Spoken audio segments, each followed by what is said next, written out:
Welcome everyone to my channel B Tanti academy. मेरा नाम विकास तांती है और आज हम लोग इंटीग्रल का एक्सरसाइज 7.1 डिस्कस करने वाले हैं। डिस्कस करने से पहले मैं आपको एक बात बताना चाहूँगा कि मैंने इससे जस्ट एक पहले वीडियो अपलोड किया था जो इंटीग्रल का कंसेप्ट का एक वीडियो था। जिन लोगों ने ये वीडियो नहीं देखा है मैं डिस्क्रिप्शन में लिंक दे दूंगा, जाकर उसे देखें जिससे आपका कंसेप्ट बहुत अच्छी तरह से क्लियर हो जाएगा। तो चलिए आज एक्सरसाइज 7.1 स्टार्ट करते हैं। देखिए यहाँ पे क्वेश्चन नंबर 1 से लेकर क्वेश्चन नंबर 5 तक मैं यहाँ पे लिखा हूँ जो क्वेश्चंस आपको दिया हुआ है और उसका आपको एंटी डेरिवेटिव्स निकालना है। लास्ट क्लास मैंने ये भी डिस्कस किया था कि हम लोग एंटी डेरिवेटिव किसको कहते हैं ना। जो फंक्शन का हम लोग डेरिवेटिव निकालते हैं, मान लीजिए एक फंक्शन दिया हुआ है यहाँ पे f ऑफ x जिसका हम लोग डेरिवेटिव निकाल रहे हैं विथ रिस्पेक्ट टू x। जो भी हमें आंसर मिलेगा, लेट f डैश x मिला, अगर इसी f डैश x का अगर हम लोग एंटी डेरिवेटिव निकालेंगे विथ रिस्पेक्ट टू x तो हमें जो फंक्शन हमने लिया था डेरिवेटिव निकालने के लिए वो हमें मिल जाएगा। शायद आप लोग को ये बात याद होगा। तो उसी को बेस करके हम लोग किस तरह से ये 5 क्वेश्चंस एंटी डेरिवेटिव फाइंड करेंगे, चलिए देखते हैं। क्वेश्चन नंबर 1 सॉल्यूशन करेंगे। यहाँ पे देखिए क्वेश्चन दिया हुआ है sin 2x, यानी कि ये f डैश x दिया हुआ है। हमें निकालना है ये वो कौन सा फंक्शन था जिसका डेरिवेटिव sin 2x फाइंड हुआ है। ठीक है, यानी sin 2x का हम लोग क्या निकालेंगे, वो कौन सा फंक्शन था जिसका डेरिवेटिव f डैश x। तो f डैश x हम लोग को गिवन है, तो हम लोग जब इधर जा रहे हैं f ऑफ x के पास तो हमें किस रास्ते से जाना पड़ रहा है, एंटी डेरिवेटिव के रास्ते। इसीलिए sin 2x का हम लोग को एंटी डेरिवेटिव निकालना है। तो sin 2x anti derivative of sin 2x is a function of x। Anti derivative of sin 2x, यह इसका अगर हम लोग एंटी डेरिवेटिव निकालेंगे जो कि एक x का फंक्शन होगा।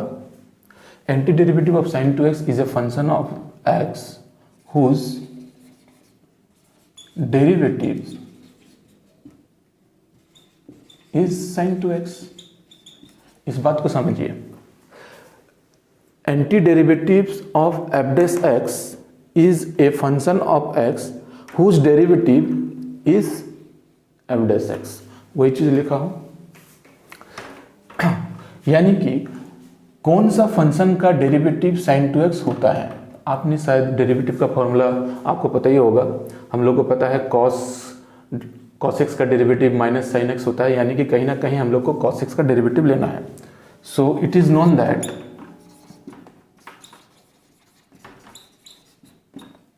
D by D x of cos, यहाँ पे 2x है इसलिए यहाँ पे 2x लेना है। D by D x of cos 2x is what, minus sin 2x। क्योंकि ये x नहीं है तो हम लोग इसका भी डेरिवेटिव निकालेंगे, d by D x of 2x। सो यहाँ पे हम लोग को D by D x of cos 2x क्या मिल जाता है,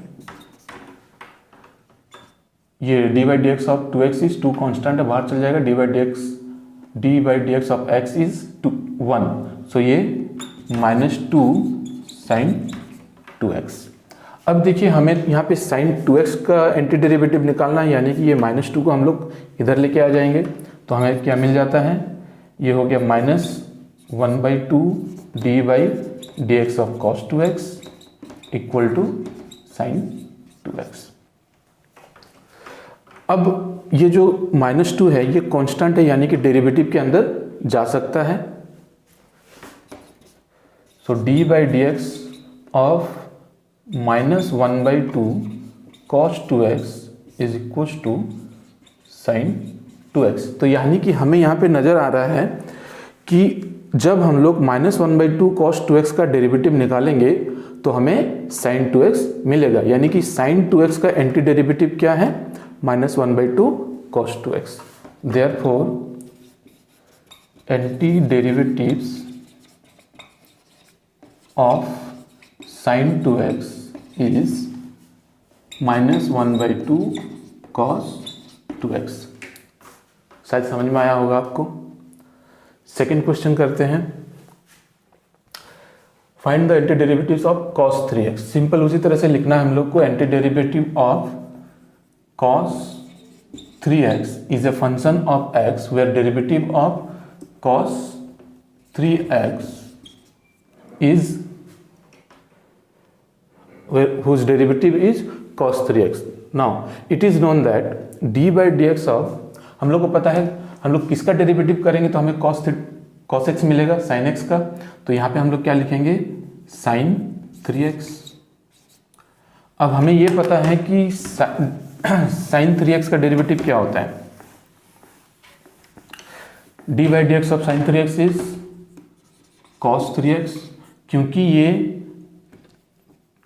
टोटल टर्म x के टर्म में नहीं है, ये जो थीटा है that is not in term of x, तो यहाँ पे हम लोग क्या करेंगे, d by dx of 3x निकालेंगे। नाउ यहाँ पे हमें ये क्या मिल जाएगा, d by dx of 3x is 3 बाहर आ जाएगा, cos 3x। तो अब यहाँ पे देखिए ये जो 3 यहाँ पे मल्टीप्लाई है इधर आके डिवाइड हो जाएगा। It means 1/3 d by dx of sin 3x is equal to cos 3x। अब ये कांस्टेंट बाहर है, ये अंदर चल जाएगा, d by dx of 1/3 sin 3x equal to cos 3x। तो यानी कि हमें यहाँ पे देखने से मालूम हो रहा है कि जब हम लोग 1/3 sin 3x का डेरिवेटिव निकालेंगे तो हमें cos 3x मिल जाएगा, यानी cos 3x का एंटी डेरिवेटिव हो गया 1/3 sin 3x। उसी तरह से अगर हम लोग e⁻²x का एंटी डेरिवेटिव निकालेंगे तो question number 3,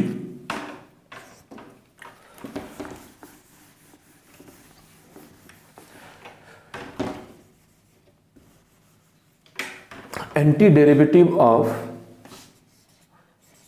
e⁻²x is a function of x whose derivative is e⁻²x।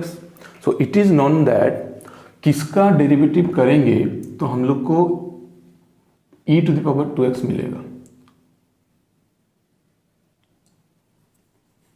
d by dx of e⁻²x he e⁻²x होता है, लेकिन यहाँ पे हम लोग d by dx of 2x भी निकालेंगे। ये d by dx of 2x is 2 हो जाएगा, यानी कि ये हो जाएगा हमारे पास 2e⁻²x। नाउ ये 2 इधर मल्टीप्लाई में है, इधर आएगा डिवाइड हो जाएगा, 1/2 d by dx of e⁻²x equals to e⁻²x। So now ये कांस्टेंट अंदर चल जाएगा, d by dx of 1/2 e⁻²x, ये हो गया e⁻²x। यानी कि derivative of this function is e⁻²x, यानी anti derivative of e⁻²x is this function. ठीक है, ठीक उसी तरह से अगर हम सब इस फंक्शन का एंटी डेरिवेटिव निकालें, देखिए anti derivative of ax plus B, question number 4, ax plus B to the power 2 is a function of x whose derivative is ax plus b to the power 2। अब यहाँ पे सोचने वाली बात यह है कि किस फंक्शन का derivative ax plus b to the power 2 होगा। देखिए आपको एक डेरिवेटिव का फॉर्मूला मालूम होगा, अगर हम लोग d by dx of x to the power n करते हैं तो वो हो जाता है n into X to the power n minus 1, right. यहाँ पे अगर मैं d by dx of x³ लिखता तो ये हो जाता 3x², यानी कि मुझे एक्सपोनेंट में पावर में मुझे क्या चाहिए, 2 चाहिए, यानी कि जो जिस फंक्शन का हम लोग डेरिवेटिव निकालेंगे वो क्यूबिक फॉर्म में होगा, right.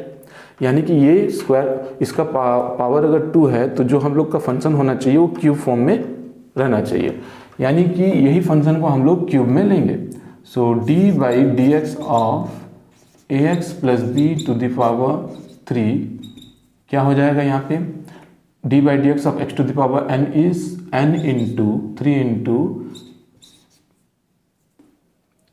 A x plus B to the power 3 minus 1 that is 2, और फिर इस फंक्शन का डेरिवेटिव निकालेंगे d by D x of A x plus b. Okay, अब देखिए यहाँ पे ये हो गया 3 into a x plus B to the power 2 d by D x of A x plus d by D x of b. तो d by D x of A x is what, a, and d by D x of b is, ये b constant हो जाएगा, 0 हो जाएगा, तो ये 3 हो गया, 3 इधर आके डिवाइड हो जाएगा। So now 1/3a D by D x of A x plus B to the power 3 can be equal to A x plus B to the power 2। अब देखिए ये 1/3 कांस्टेंट है, इसे हम लोग डेरिवेटिव के अंदर ले सकते हैं, D by D x of 1/3a A x plus B to the power 3 equals to A x plus B to the power 2। यानी कि अगर हम सब इस फंक्शन का डेरिवेटिव निकालेंगे तो हमें a x plus B to the power 2 मिलेगा, यानी इसका अगर हम लोग एंटी डेरिवेटिव निकालेंगे तो हमें ये फंक्शन मिलेगा। So anti derivative of A x plus B to the power 2 is what, this function. Okay, ठीक उसी तरह से हम लोग चाहे तो 5th नंबर भी कर सकते हैं। देखिए नंबर 5 शायद ये आप लोग खुद ही कर लो, कर ही पाओगे। क्वेश्चन दिया हुआ है sin 2x minus 4 e to the power 3x, anti derivative of sin 2x minus 4 e to the power 3x is a function of x, ये x के ऊपर में एक फंक्शन है हुज डेरिवेटिव इज, जिसका डेरिवेटिव अगर निकालेंगे तो हमें ये मिलेगा, that is sin 2x minus 4 e to the power 3x। Okay, तो हम लोग को पता है कि ये जो फंक्शन है ये किसी का डेरिवेटिव है, तो राइट हम लोग ने यहाँ पे देखिए पहले एंटी डेरिवेटिव ऑलरेडी निकाल चुके हैं। तो sin 2x का एंटी डेरिवेटिव हमने निकाला, फिर e to the power 2x का हमने निकाला, e to the power 3x का भी निकाल सकते हैं। तो हम लोग यहाँ पे लिख सकते हैं कि ये जो होगा D by D x of sin 2x का एंटी डेरिवेटिव क्या था, that is minus 1/2 cos 2x, फिर यहाँ पे देखिए माइनस है 4 e to the power 2x का डेरिवेटिव एंटी डेरिवेटिव हमने क्या निकाला था, 1/2 e to the power 2x, यानी e to the power 3x का एंटी डेरिवेटिव क्या निकलेगा, 1/3, यहाँ पे 4 ऑलरेडी है तो 4/3 e to the power 3x will be equal to sin 2x minus 4 e to the power 3x। हो गया, यानी कि इस फंक्शन का अगर हम लोग डेरिवेटिव निकालेंगे तो हमें ये मिलेगा, अगर इसका अगर हम लोग एंटी डेरिवेटिव निकालेंगे तो हमें ये मिल जाएगा। ठीक है, अभी नेक्स्ट क्वेश्चन नंबर 6 से लेकर जो भी इंटीग्रेशन हम लोग को निकालना है अभी, वो सारे इन सारे फॉर्मूले से रिलेटेड होंगे। चलिए मैं एक बार फॉर्मूला आपसे डिस्कस करता हूँ। Integration of x to the power n dx is what, x to the power n plus 1 divided by n plus 1 plus c, where n is not equal to -1। क्यों, अगर -1 हो जाएगा तो ये x to the power -1 is what 1/x, यानी integration of 1/x dx is what log x। सो इसीलिए n is not equal to -1 except then कि -1 ना हो n, बाकी किसी भी जगह पे हम लोग पुट कर सकते हैं। इंटीग्रेशन ऑफ dx इज, यहाँ dx की जगह पे हम लोग 1 भी लिख सकते हैं which is equal to x plus c। Integration of k dx is what, kx plus c. Integration of 1 by x dx is what? Log x plus c. Integration of ex dx is what? ex plus c.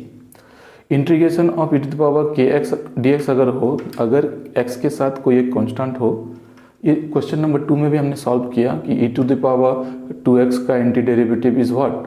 1 by 2 e to the power x. In the same way, e to the power x 1 by k plus c. Integration of sin x dx is what? Minus cos x plus c. Integration of cos x dx is what? Sin x plus c. Integration of sec square x dx is what? Tan x plus c. And integration of cos x square x dx is what? Minus cot x plus c. Integration of sec x tan x dx is what? Sec x plus c. And now integration of cos x into cot x dx is what? Minus cos x plus c. ठीक है, तो ये सारे फॉर्मूले अभी use होने वाले हैं. क्वेश्चन नंबर 6 देखिए, क्वेश्चन नंबर 6 दिया हुआ है, find the integration of 4e to the power 3x plus 1 dx. तो यहाँ पे देखिए हम लोग प्रॉपर्टी में पढ़े थे कि जब इंटीग्रेशन में जो फंक्शन होंगे वो प्लस या माइनस में होंगे तो इंटीग्रेशन डिवाइड हो जाएगा, यानी कि ये हो जाएगा integration of 4e to the power 3x dx plus integration of 1 dx, right. तो अभी यहाँ पे देखिए ये 4 क्या है? कांस्टेंट है. फंक्शन के साथ सेकंड प्रॉपर्टी हमने पढ़ा था, फंक्शन के साथ जब कोई कांस्टेंट होगा तो वो कांस्टेंट बाहर चल जाएगा. ये हो गया 4 integration of e to the power 3x dx plus integration of 1 dx can be written as dx.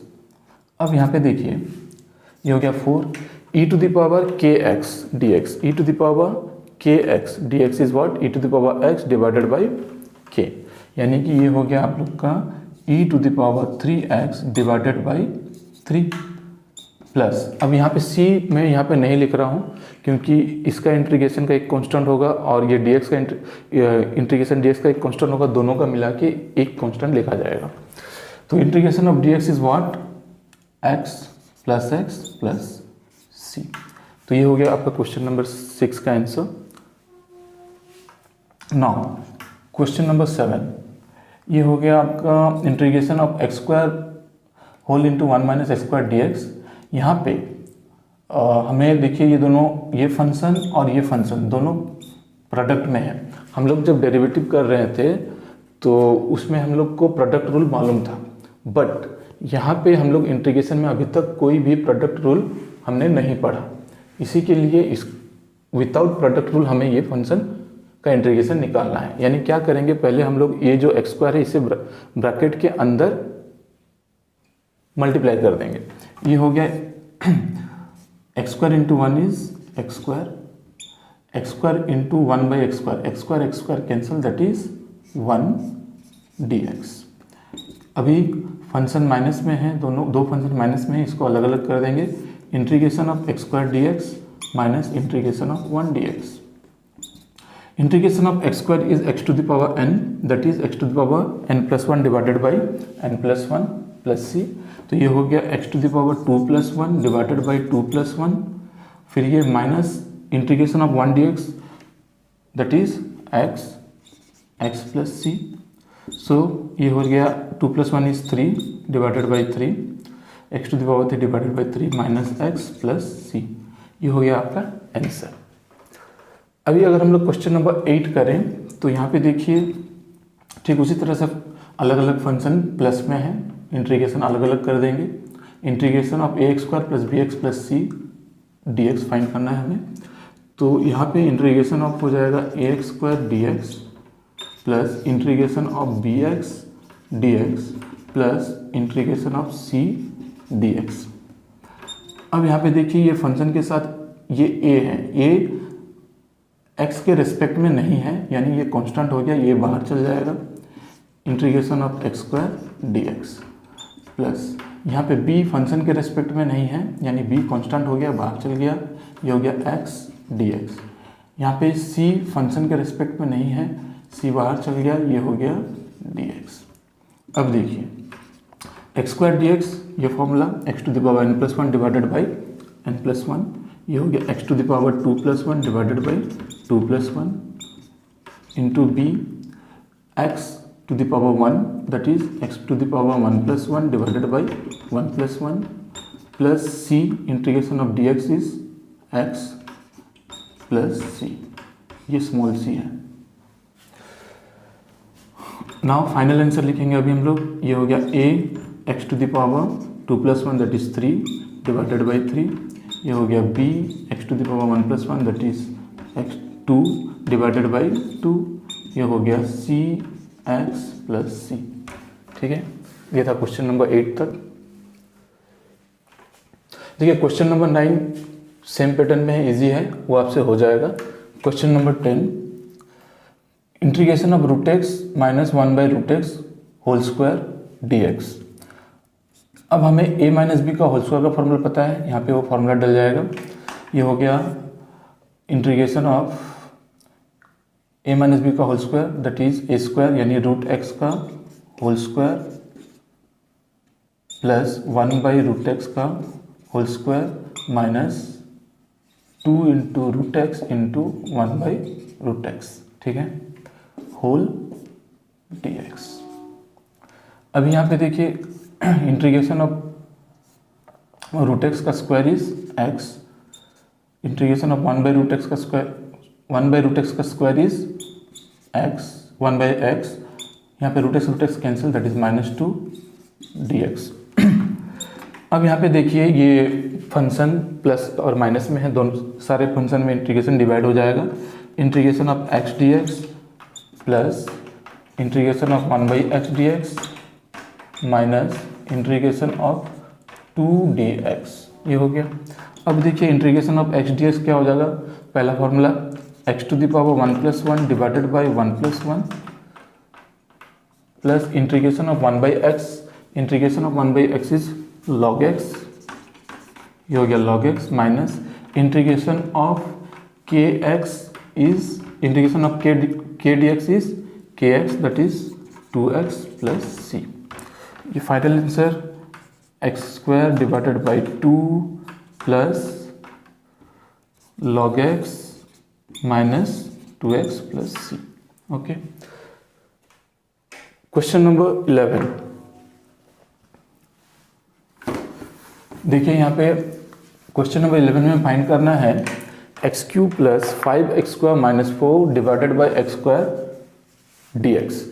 तो शायद आप लोग ने, आपको ये पता होगा, अगर हमें a + c divided by b दिया हुआ है तो हम इसे क्या कर सकते हैं, a/b divided by a/b plus c/b, यानी कि अगर a/b प्लस c/b दिया हुआ है तो अगर हम लोग एलसीएम लेंगे तो ये b हो जाएगा और न्यूमरेटर में क्या आ जाएगा, a + c। तो इसे उसी फॉर्म में हम लोग अलग अलग कर देंगे। क्यों? क्योंकि हम लोग को u/b जो डेरिवेटिव में हम लोग निकालते थे, u/b डिवाइड में होने से जो डेरिवेटिव का फॉर्मूला होता है, उस तरह का कोई फॉर्मूला हम लोग डिवाइड में इंटीग्रेशन का अभी तक नहीं पढ़े। इसी के लिए हम सब ये टेक्निक इस्तेमाल करेंगे। यहाँ पे देखिए ये हो गया integration of x³ divided by x² divided by x² plus 5x² by x² minus 4/x² 5x² by x² minus 4/x² dx। अब यहाँ पे देखिए ये x² x³ के साथ कैंसिल होके क्या बच जाएगा, x। ये x² कैंसिल, यहाँ पे बच जाएगा 5 माइनस 4 1/x²। ये भी आप लोग को पता होगा, अगर कोई भी अगर मान लो a to the power -2 that can be written as 1/a², यानी इसका जो पावर है उसको पॉजिटिव करने के लिए हम लोग 1/a² लिखते हैं। यानी 1/a² जो रहेगा उसको हम लोग a to the power -2 लिख सकते हैं, क्योंकि हमें 1/x² का कोई फार्मूला पता नहीं है।